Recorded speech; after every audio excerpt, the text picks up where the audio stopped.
In this recording in our series of templates, we'll be showing you how to create a template and also where those templates are stored. Well, as far as where they are stored, let's first go into our settings.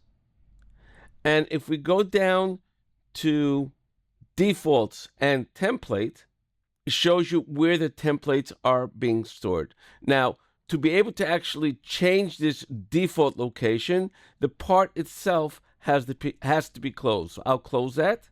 And then I will go into my SolidCAM settings again and go to that same location, the default templates. As you can see, this location now can be changed, and you can have several different locations for templates. You can have several different folders for templates. The reason for having several different folders for templates is because you may want to do, for example, a set of templates that are material specific, that are used for specific materials, or that are machine specific, that are used for specific machines. This is totally up to you exactly the way you want to have it done. But these templates, these folders, even though I may have it as a default template, these folders can be changed while you're working. Okay, let me now reload the part, and we'll see how we can create a template. To create a template, we just need to go into any operation, because the template can be created for every single type of operation. So for example, I'm going to go into Pocket. And in Pocket itself, and in every operation, we have here the option for saving a template and also loading a template that was saved previously. So I'm going to create a template. And as I said before, the geometries is not saved in template, but geometry filters may be saved in template. I'm not going to use the filters right now. I'm just going to go to Tool. I'm going to select a tool that I may have.